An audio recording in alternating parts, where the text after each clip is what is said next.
Hello students, once again I welcome you all in new video. And students, today we are going to talk about a very important topic of your subject, of your chapter, that is the function of the tubule. Tubule means renal tubule. Tubule means renal tubule. Okay, so here also I am adding renal tubule. So I have already told you all the nephron having two parts. First is the glomerulus, second is the renal tubule. So glomerulus works is only that increase or facilitate the absorption of the we can say which are there toxic material which are there into the blood vessel. Okay, and they must be transferred from here to here due to difference in osmotic pressure through the slit pore. ठीक बच्चों, ये तो क्या हो गई, ये afferent arterioles हो गई, ये क्या हो गई, इफरेंट आर्टरियोल्स हो गई.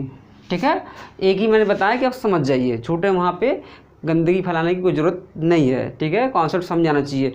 तो बच्चों जैसे ही ब्लड में हाई प्रेशर रहेगा, हाई प्रेशर से कहाँ यहाँ पर क्या रहेगा, लो प्रेशर. इसमें कोई ब्लड प्रेशर तो है नहीं. ठीक है, एक चीज़ और भी है, जो ज़्यादा खाते हैं आपके जो पेन किलर खाते हैं, ठीक है, और या फिर उसके साथ साथ कुछ ऐसी ड्रग्स होती हैं, ये क्या करती हैं, बोमन कैप्सूल का यही स्लिट पोर ख़राब कर देती हैं. बोमन कैप्सूल का जो स्लिट पोर होता है वो पोडोसाइट सेल के बीच का, उसी को बच्चों को ख़राब करती हैं. तो फिल्ट्रेशन नहीं हो पाता, तो कहते हैं इनकी किडनी आउट ऑफ ऑर्डर हो गई है. कुछ देर बाद ये भी रेस्ट इन पीस हो जाएंगे. ठीक है, if kidney transplantation is not done in time. ठीक है ना. तो चलो बच्चों, तो क्या हुआ, यहाँ से सपोज ट्रांसफर होकर यहाँ पे आया, यहाँ पे आया, यहाँ पे आया, यहाँ पे आया, तो यहाँ पे क्या क्या आ सकता है, जो ब्लड में है वहीं तो आएगा बच्चों. अमीनो एसिड ए मतलब अमीनो एसिड आ जाएगा, ग्लूकोज आ जाएगा. ठीक है, ग्लूकोज सिंपलेस्ट है. ठीक है, glucose is the simplest we can say. Fructose भी आ सकता है. ठीक है, फिर बच्चों क्या, वाटर तो आएगा ही आएगा, क्योंकि बॉडी में पानी तो है ही 70%. तो water will also from here to, जब ये सब आ सकते हैं तो वाटर क्यों नहीं आ सकता भाई. This can also from here to here we can say move. ठीक है ना बच्चों. सॉल्ट मतलब कि इलेक्ट्रोलाइट्स. सॉल्ट का मतलब क्या बच्चों, यहाँ पे देखो, सॉल्ट का मतलब होता है इलेक्ट्रोलाइट. इलेक्ट्रोलाइट, ध्यान सुनिएगा, एक बार मैं समझा दूंगा सब. ठीक है, बाकी मैं यहाँ समझा दे रहा हूँ डायग्राम से, आप बुक में देखिएगा, बुक से अपना नोट्स बना लीजिएगा. ठीक है ना, थोड़ा टाइम वेस्ट क्यों करें आपका, या डायग्राम बना लीजिएगा अच्छे से, कुछ पॉइंट अपने से लिख लीजिएगा, बुक का बना पढ़ते रहिएगा. ठीक है, चलिए. तो बच्चों देखो, सब कुछ यहाँ से यहाँ चला गया, हाई प्रेशर से लो प्रेशर की वजह. बच्चों जैसे यहाँ पे आएगा तो उसको क्या बोलेंगे, that is called filtrate. That is called filtrate. तो बच्चों फिल्ट्रेट आ गया, तो आपको बता चुका हूँ मैं कि ऑलरेडी 1 डे में 180 लीटर फिल्ट्रेट आता है. अब 180 लीटर, अब आप कहोगे कि सर 180 लीटर पानी कौन पीता है. अरे भाई 180 लीटर पानी नहीं पीने कर रहा हूँ, सेम साइकिल में चलता है ना, ये सेम वही ब्लड आएगा, बार बार आएगा. एक हार्ट बीट में एक बार एक चक्कर काट लेगा वो. तो इसमें तो इसमें भले ना काटे चक्कर, यहाँ से तो काट ही लेगा ना चक्कर, एक चक्कर. तो सोचो कितनी बार दिन में कितने हार्ट बीट होते हैं, नियर अबाउट आप कैलकुलेट कर लीजिए. तो यहाँ पे जैसे सब कुछ आएंगे तो उसमें वाटर ज़्यादा होगा, अमीनो एसिड ज़्यादा होगा, सब कुछ ज़्यादा होगा. तो सब कुछ ज़्यादा होने से क्या होगा, यहाँ पे बच्चों क्या होगा, जो सोल्यूशन बनेगा, जो सोल्यूशन 3 टाइप के होते हैं, हाइपोटोनिक, हाइपरटोनिक, आइसोटोनिक. ठीक है, तो यहाँ पे वाटर और यहाँ में देखा जाए, ठीक है, या जो ये जो है ना, ये जो रेनल ट्यूब्यूल होती हैं बच्चों, इनके बगल में ऐसे सेल होती हैं, ऐसे क्या होती हैं, सेल्स होती हैं ऐसे. ये पूरा भरा होता है, ऐसा नहीं कि उसी में लटकी पड़ी रहती हैं ऐसे. यहाँ की बगल में भी ऐसे. इन सेल्स को बोलते हैं इंटरस्टिशियल सेल. क्या बोलते हैं, इंटरस्टिशियल सेल्स. तो इन सब में क्या होता है, वाटर का कंटेंट क्या होगा, वाटर क्या होगा, कम होगा. क्या होगा, कम होगा. लेकिन यहाँ पे तुरंत ब्लड से आ रहा है, तो यहाँ क्या होगा, वाटर. यहाँ पे वाटर देखो, यहाँ वाटर लिखा बच्चों ना, वाटर क्या होगा, यहाँ ज़्यादा होगा. तो ज़्यादा वाटर होने से कौन सा सोल्यूशन होगा, हाइपोटोनिक. क्या होगा, हाइपोटोनिक. देखिए लिखा है हाइपोटोनिक, यहाँ पे देखो हाइपोटोनिक लिखा है. ठीक है, ठीक है बच्चों। अरे भाई सीधे कह रहा हूँ मैं, छान के जो भी कुछ आएगा फिल्टर होके तो वाटर कंटेंट ज़्यादा होगा, क्योंकि ब्लड में वाटर बहुत ज़्यादा है, और जितना ब्लड में है उतना सेल में थोड़ा होगा। क्यों? क्योंकि ब्लड को में तो ब्लड है तो ब्लड में वाटर ज़्यादा नहीं रहेगा, तो उसके एलिमेंट्स को बच्चों क्या करना है, आरबीसी, डब्ल्यूबीसी, प्लेटलेट्स क्या करना है, फ्लो करना है ना बच्चों। एंजाइम्स को एक फ्लो चाहिए ना, ठीक है ना। तो यहाँ से पानी यहाँ पे आ गया, सब कुछ आ गया, तो यहाँ कंसंट्रेशन वाटर का ज़्यादा हो गया, तो हाइपोटोनिक। बच्चों जैसे ही ये यहाँ पे आ जाएंगे कुछ न कुछ, मैंने आपको 3 स्टेप बताया था ना बच्चों, इसके 3 स्टेप बताया था ना। पहला अल्ट्रा फिल्ट्रेशन,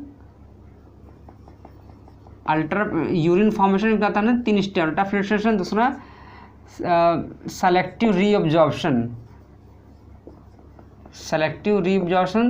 तीसरा बताया था बच्चों tubular secretion, third one is the tubular secretion. तो अल्ट्रा फिल्ट्रेशन तो बच्चों यहीं पे हो गया पहला ही, ऐसे देखो। दूसरा बताया था मैंने यहाँ से होता है, यहाँ से यहाँ तक, यहाँ देखो ऐसे यहाँ तक होता है, ठीक है। तो कैसे होता है बच्चों, यहाँ पे जो बगल में बताया था ब्लड वेसल होती है, कौन सी होती है बच्चों, यहाँ पे देखो ऐसे बताया था ना, ये देखो ब्लड वेसल ऐसे, मैं यहाँ बना दे रहा हूँ, ठीक है।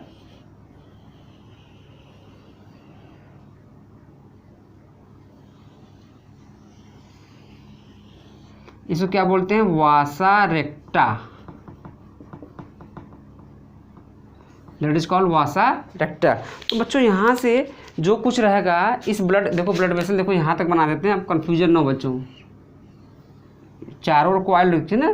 तो यहाँ से जो भी कुछ रहेगा भाई, अब कोई भी चीज़ अगर बॉडी से वेस्ट होती है तो बॉडी नहीं चाहती है उसको पूरा न्यूट्रिएंट्स को लेकर के ही, अब क्योंकि बॉडी को पता है, ऐसा हमारा आपका सिस्टम बन चुका है कि बॉडी को पता है। आप कोई भी चीज़ खाते हैं तो उसको, आप मान लो शुगर केन को सक करते हो तो पूरा रस चूस लेते हो बच्चों ना, लेमन को जब निचोड़ते हो, स्क्वीज करते हो, तो जो squeeze all amount of the you can say juice of the lemon, ठीक। तो यहाँ बॉडी भी करती है कि यार इतना मेहनत सब कुछ आए हुए हैं डाइजेशन के बाद, तो क्यों वेस्ट जाना है, इसको क्या करती है, रीएब्जॉर्ब करती है। तो देखो यहाँ पे फिल्ट्रेट से बच्चों क्या हो गई, ये देखो बाइकार्बोनेट आयन को रीअब्जॉर्ब करती है, यहाँ पे चली जाएगी ब्लड वेसल में, ये NaCl को भी कर लेगी, ठीक है, वाटर को भी कर लेगी, पोटेशियम को भी कर लेगी, न्यूट्रिएंट्स को देखो ना, न्यूट्रिएंट्स को देखो, ये न्यूट्रिएंट्स को बच्चों तो कर तो रही हैं, देखो कुछ, ये देखो मान लो यही ब्लड वेसल बच्चों यहाँ भी देखो ऐसे होकर यहाँ भी गई है, तो न्यूट्रिएंट्स को ये भी यहाँ कर लेगी, तो दैट इज कॉल्ड रीएब्जॉर्प्शन। कौन करता है, बॉडी करती है, from renal tubule to the blood vessel, blood vessel में जाएगा तभी तो भाई बॉडी को मिलेगा वो, नहीं तो फिर बेकार है, ठीक है। तो इस तरह बच्चों क्या होगा ये, लेकिन अब जैसे ही देखो, अब अमीनो एसिड को भी हो जाएगा, ग्लूकोज का, सब कुछ जो है सबका हो जाएगा, लेकिन जैसे ही नीचे आती है बच्चों ये आपका ये PCT वाला ये ख़त्म हो जाता है, फिर क्या आता है, लूप ऑफ हेनले, देखो यहाँ से लेके ये यहाँ से देखो लेके ये यहाँ तक, आप ऐसे कर सकते हो, यहाँ से देखो ये ऐसे, ये देखो बच्चों ये क्या है, ये लूप ऑफ हेनले है। तो लूप ऑफ हेनले बता चुका हूँ बच्चों, एक होती है डिसेंडिंग, एक होती है असेंडिंग। तो डिसेंडिंग वाले में इतना याद रखिए कि ये क्या होती हैं, ये थिन होती हैं, क्या होती है बच्चों, ये थिन होती है, देखो ये देखो इसके भी होता है, एक जो और भी करेक्शन कर लीजिए बच्चों, जो डिसेंडिंग है पहला पार्ट तो थिक होगा, फिर क्या होगा, थिन होगा। असेंडिंग में पहले थिन होगा, फिर क्या होगा, थिक होगा। देखो descending having first part is the thick then thin, ascending में थिन देन थिक, तो thick thin thin thick, thick thin thin thick, ठीक है। तो हम आपको केवल ये इसका पार्ट बता रहे हैं, ये पार्ट एक लूप ऑफ हेनले का डिसेंडिंग असेंडिंग का बता रहे हैं, थिन थिक का नहीं बता रहे हैं, वो आप नीट में पढ़िएगा अपना, ठीक। तो बच्चों ये देखो डिसेंडिंग पार्ट में क्या होगा, परमिएबल टू वाटर, ये वाटर को परमिएबल होती है, वाटर से कहती है भाई तू चला जा ब्लड वेसल में, चला जा वसा रट्टा में, तेरे को बॉडी में बहुत ज़रूरत है पानी की, ठीक है। मैं तो फिर इसमें भेज दूँगी, इसमें भेज दूँगी, फिर चला जाएगा यूरेटर में, यूरिन बन जाओगे, ठीक है, यूरिन का पार्ट बन जाओगे। तो बच्चों क्या होता है यहाँ से सब कुछ जो होता है permeable to water but impermeable to salt. इसमें बच्चों क्या होता है, ये वाटर को देखो परमिएबल करा देती है कि इसमें से देखो ये देखो ऐसे यहाँ से वाटर जो रहा इसमें चला गया, लेकिन सॉल्ट को कहती है ना बाबा ना, I will not allow you, मैं आपको अलाउ नहीं करूँगी। ठीक है, फिर आगे चल के स्थिति बदलती है, डिसेंडिंग से असेंडिंग पार्ट में आती है, यहाँ उल्टा हो जाता है। अच्छा ये बताओ बच्चों, यहाँ से इस सोल्यूशन हाइपोटोनिक सोल्यूशन यहाँ पे आएगा, इससे से वाटर यहाँ चला जाएगा, तो सोल्यूशन कैसा बन जाएगा, केमिस्ट्री पढ़ते हैं ना, कंसनट्रेट हो जाएगा ना। तो कंसनट्रेट क्या बोलते हैं, हाइपरटोनिक, क्या बोलते हैं बच्चों, हाइपरटोनिक हो जाएगा, वाटर निकल जाएगा। तो ठीक है, अब आप कहोगे सर साल्ट यहाँ भी निकला हुआ है, भाई यहाँ साल्ट कम निकलता है। ठीक है, जैसी बॉडी को ज़रूरत होती है वैसे निकलता है, नॉर्मली नहीं निकलता। ठीक है ना, लेकिन यहाँ से सॉल्ट यहाँ से वाटर निकलता ही निकलता है, थोड़ा बहुत निकलेगा हमेशा। तो बच्चों क्या होगा, सॉल्ट में से सोल्यूशन में से वाटर निकल गया तो क्या हो गया, ये हाइपरटोनिक। और जैसे ऊपर आएगा, ठीक है, ऊपर आने पर क्या होता है, असेंडिंग पार्ट में यहाँ होता है एलओएच है ना बच्चों, ascending permeable, PR permeable to salt, यानी कि NaCl यानी कि इलेक्ट्रोलाइट्स, बट इम्परमिएबल, देखो IM लिखा है, पीआर इम्परमिएबल टू वाटर, ये इसका उल्टा है, एकदम अपोजिट है। वाटर को अलाउ करेगी, सॉल्ट को डिसअलाउ करेगी। यहाँ क्या करेगी, वाटर को डिसअलाउ करेगी, सॉल्ट को अलाउ करेगी। ठीक है, तो बच्चों यहाँ देखेंगे, यहाँ से वाटर निकल गया तो ये कंसनट्रेट था, लेकिन यहाँ पे आने पर उसी अमाउंट में से, उसी सोल्यूशन में से क्या निकल रहा है, सॉल्ट निकल रहे हैं। क्या निकल रहे हैं बच्चों, सॉल्ट निकल रहे हैं। जब सॉल्ट निकल जाएगा तो वाटर अकेले, वाटर का कंसनट्रेशन ज़्यादा हो जाएगा। फिर से देखो कंफ्यूजिंग यहीं पे है बच्चों, यहाँ पे हाइपोटोनिक सोल्यूशन है। अब देखिए यहाँ पे क्या है, हाइपोटोनिक है, हाइपर है, उधर पे क्या है, यहाँ पे ये हाइपो वाला है। ठीक है, यहाँ पे क्या बच्चों, वाटर क्या हो रहा है, रीअब्जॉर्ब हो रहा है, साल्ट तो पड़ा ही है पड़ा। तो साल्ट जब निकल जाएगा, सॉरी वाटर निकल जाएगा तो क्या हो जाएगा, ये हाइपर तो रहेगा ही, लेकिन इधर आने पे बच्चों क्या हुआ, वाटर भी है सॉल्ट भी है। यहाँ सॉल्ट निकल जा रहा है, वाटर तो ऑलरेडी निकलने से ये कंसनट्रेट हो गया था, लेकिन जब क्या हुआ, फिर इसमें से सॉल्ट ही निकल जा रहा है, तो वाटर तो उतना का उतना रह गया, यानी अब वाटर ज़्यादा हो गया सॉल्ट निकलने के बाद। तो क्या हो जाएगा, ये हाइपो हो जाएगा। क्या हो जाएगा, हाइपो। तो ये क्या लिखा बच्चों आपने, हमने क्या लिखा है, हाइपोटोनिक। क्या लिखा बच्चों यहाँ पे, हाइपोटोनिक। और आगे चलता है यहीं हाइपोटोनिक सोल्यूशन, तो अब यहाँ पे क्या हो जाता है, आइसोटोनिक। क्या होता है, आइसोटोनिक। मतलब देखो अब कहते हैं ना, आखिरी जो होता है ना एक्शन, बॉडी चाहती है, ये तो नॉर्मली जो चलते हैं थोड़ा बहुत डिसबैलेंस होते चलते रहते हैं, लेकिन बॉडी चाहती है कि सिंगल जो मॉलिक्यूल हैं, जो काम के हैं, बिल्कुल वेस्ट नहीं जाना चाहिए, और जो थोड़ा बहुत बॉडी में ज़रूरत नहीं है कुछ समय के लिए, उसको यूरिन में जाने दो। तो यहाँ से क्या होती है बच्चों, यहाँ पे देखो फिर से रीअब्जॉर्ब किसको करती है, लिखा है कंडीशनल रीअब्जॉर्प्शन। तो NaCl की अगर ज़रूरत लगती है बॉडी को कि यार ज़्यादा ये कुछ इधर मामला टाइट रहा, तो क्या होता है, NaCl को दोबारा ब्लड में ले जाती है, वाटर को भी ले जाती है। लेकिन अब इतना NaCl ना, इतना वाटर, इतना बाइकार्बोनेट आयन, ये सब तो इतना रहेंगे नहीं जितना यहाँ पे थे, इतना यहाँ पे थे, एक लिमिट में ही रहेंगे बच्चों।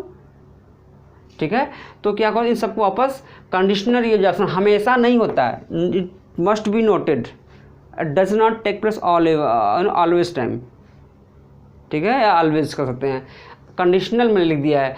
अब बच्चों यहाँ पे क्या है, बॉडी को जगता है कभी कभी कि सोडियम प्लस, हाइड्रोजन प्लस, ठीक है, और बच्चों क्या, अमोनिया, इन सबको भी भाई इंटरस्टिशियल सेल यहाँ भी तो होंगी बच्चों, इंटरस्टिशियल सेल यहाँ भी तो होंगी, ऐसे देखिए इंटरस्टिशियल सेल यहाँ भी तो होंगे बच्चों, ऐसे ये पूरा भरा रहता है। तो इन सेल में क्या होता है, ये ज़्यादा हो जाता है। क्या देखो, ये अमोनिया यहाँ पर कैसे आएगी, देखो ये देखो यूरिया है ना, ये यूरिया अमोनिया यहाँ से देखो ऐसे यहाँ आती हैं, यहाँ से यहाँ आ जाएगी। ठीक, क्यों, क्योंकि ऑस्मोलरिटी भी मेंटेन करनी है। This have to there have to osmolarity भी क्या होना चाहिए, must be maintain, osmolarity maintain होना चाहिए, पीएच भी मेंटेन होना चाहिए, सोडियम पोटेशियम बैलेंस भी होना चाहिए, ब्लड में बैलेंस होना चाहिए। तो क्या करती है कभी कभी, ये ऐसा नहीं है हमेशा ये, ठीक है, ये कभी कभी पड़ती है ज़रूरत इसकी या इसकी, ठीक है, इसकी तो रेयर ही जरूरत पड़ती है, लेकिन इसकी अक्सर ज़रूरत पड़ जाती है। तो क्या करेगा, अमोनिया होगा, फिर से ब्लड में ले जाएगा, फिर से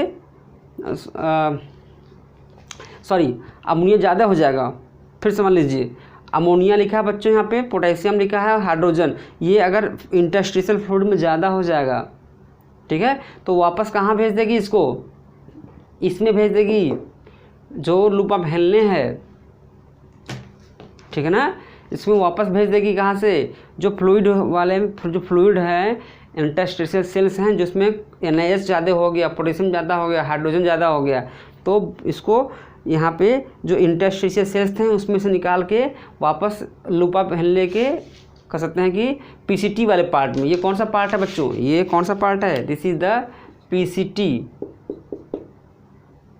ये PCT वाला पार्ट है बच्चों ना, यहाँ पे इस PCT में वापस भेज देती है कि इन सब में यूरिया का कंसंट्रेशन, सोडियम पोटेशियम का और हाइड्रोजन का कंसंट्रेशन ज़्यादा ना हो, नहीं तो प्रॉब्लम हो जाएंगी सेल्स को, ठीक है। तो इस तरह से बच्चों ये चलता रहता है, ठीक। और यहाँ पे कलेक्टिंग डक्ट में यही देखो, यही फिल्ट्रेट कलेक्टिंग डक्ट में ऐसे होते होते यहाँ पे बहुत ज़्यादा, यहाँ से भी कई नेफ्रॉन से आएगा, यहाँ से भी आएगा, यहाँ से भी आएगा, और यहाँ पे क्या बोलते हैं इसको, यूरिन, ठीक है। और इसी का पीच कितना होता है 6, एवरेज क्या है 6 हो जाता है, ठीक है। और बच्चों यहाँ पे PCT DCT में डिफरेंस पढ़ लेते हैं थोड़ा सा। PCT क्या होती है, जो ये PCT है ये क्या है DCT है, ठीक। So PCT cuboidal brush border epithelia, अभी still I will teaching you chapter 7 structure organisation in animals, chapter 7 में पढ़ाएंगे टिश्यू, वहाँ पढ़ाएंगे। तो बच्चों ये ब्रश बॉर्डर होते हैं, इसमें माइक्रोविलाई लगे होते हैं, माइक्रोविलाई लगने से क्या एरिया ज़्यादा हो जाता है, एरिया ज़्यादा होने से तो बच्चों जो कुछ आता है जल्दी से जल्दी बॉडी रीअब्जॉर्ब कर लेती है, ठीक है। ये DCT क्या है, क्यूबॉइडल एपिथेलियल होती है विदाउट ब्रश बॉर्डर, वो सब उसी में पढ़ाएंगे। इसमें ब्रश बॉर्डर नहीं होता है, इसलिए रीअब्जॉर्प्शन धीरे धीरे होता है क्योंकि सरफेस एरिया कम होता है। मैक्सिमम रीअब्जॉर्प्शन बच्चों इसमें क्या होता है, मैक्सिमम रीअब्जॉर्प्शन का है ना, देखो सब कुछ रीअब्जॉर्प्शन हो रहा है, देखो ना यहाँ पे देखो, ऐसे देखो, देखो यहाँ से देखो, ये बहुत सारे टर्म चला जा रहा है सब।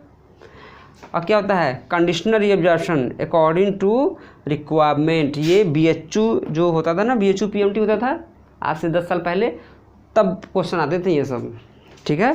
तो यहाँ पे इस तरह से ये कंडीशनल है ये, ठीक है।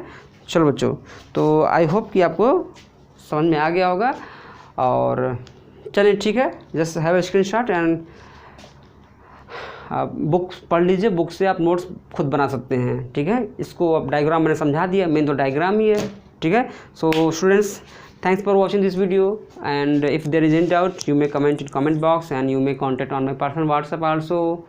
Thanks, take care.